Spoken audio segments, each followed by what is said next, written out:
एक महत्त्वाची बातमी, धाराशिवमध्ये फोफावणाऱ्या ड्रग रॅकेटची मूळ तुळजापुरात असं ओमराजेंनी म्हटले। ड्रग्ज रॅकेटला राणा जगजितसिंह पाटील खतपाणी घालतायत असंही ओमराजे म्हणाले। पुढील पिढीचं भवितव्य बर्बाद करणारे लोक निवडणुकीत उभे आहेत असं ओमराजे यांनी म्हटले। ड्रग्ज रॅकेट त्या ठिकाणी जिल्ह्यात फोफावतंय आणि त्याच झाडाला पाणी घालायचं काम पार्टी विथ डिफरन्स म्हणणाऱ्या भारतीय जनता पार्टीच्या नेतृत्वाकडनं म्हणजे राणा पाटलाकडनं होतंय।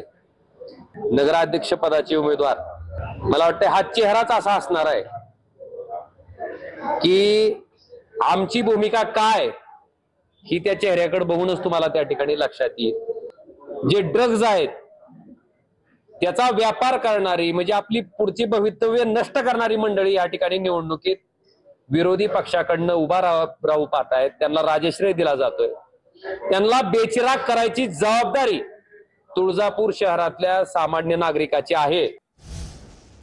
भुसावळ नगर परिषदेसाठी संजय सावकारे यांच्या पत्नी रजनी सावकारे यांचा अर्ज दाखल। मंत्री सावकारे यांच्या पत्नीकडून नगराध्यक्ष पदासाठी अर्ज दाखल।